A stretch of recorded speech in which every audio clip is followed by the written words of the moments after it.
পৃথিবীতে পানি কোথা থেকে কিভাবে এসেছে? তিন রূপে পানি পাওয়া যায়: তরল, কঠিন এবং গ্যাস। এবং প্রায় 4 বিলিয়ন বছর ধরে এভাবে তা পাওয়া যাচ্ছে। কিন্তু এর উৎপত্তি নিয়ে বিভিন্ন মত আছে। একটি তত্ত্ব অনুসারে পানি সবসময় পৃথিবীতে কিংবা বলা যায় এর ভেতরে ছিল।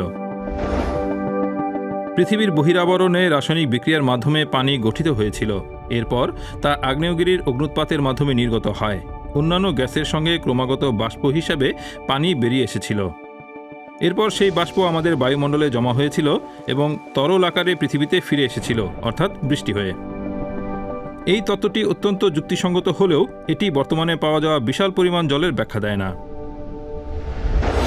দ্বিতীয় তত্ত্ব অনুসারে ধূমকেতু, গ্রহাণু এবং অন্যান্য বরফের বস্তুর প্রভাবে পানি পৃথিবীতে এসেছিল। এটি পৃথিবীর ইতিহাসের শুরুর দিকে ঘটেছিল, যখন পৃথিবী তার প্রাথমিক জ্বলন্ত অবস্থার পর ধীরে ধীরে ঠান্ডা হয়ে এসেছিল। বিষয়টি যদি আগে ঘটত তাহলে হয়তো পানি তাৎক্ষণিকভাবে বাষ্পীভূত হয়ে যেতে দেখা যেত। কিন্তু পৃথিবী ঠান্ডা হওয়ার কারণে পানি ঘনীভূত হতে সক্ষম হয়েছিল এবং মহাসাগর তৈরি হয়েছিল। আরও সাম্প্রতিক তত্ত্ব বলছে, সূর্যের কাছে থাকা মহাকাশীয় বস্তুগুলো জলীয় বাষ্পের মেঘ দ্বারা বেষ্টিত ছিল। এই মেঘ বা ডিস্ক একটি গ্রহাণু বেল্টের চারপাশে তৈরি হয়েছিল এবং এটি যেহেতু ভেতরের দিকে ছড়িয়ে পড়েছিল, তাই পৃথিবীও জলীয় বাষ্পে ভিজে গিয়েছিল। জলাসিক্ত হওয়ার এই প্রক্রিয়ার বেশিরভাগই সূর্য গঠনের 20 থেকে 30 মিলিয়ন বছর পরে ঘটেছিল।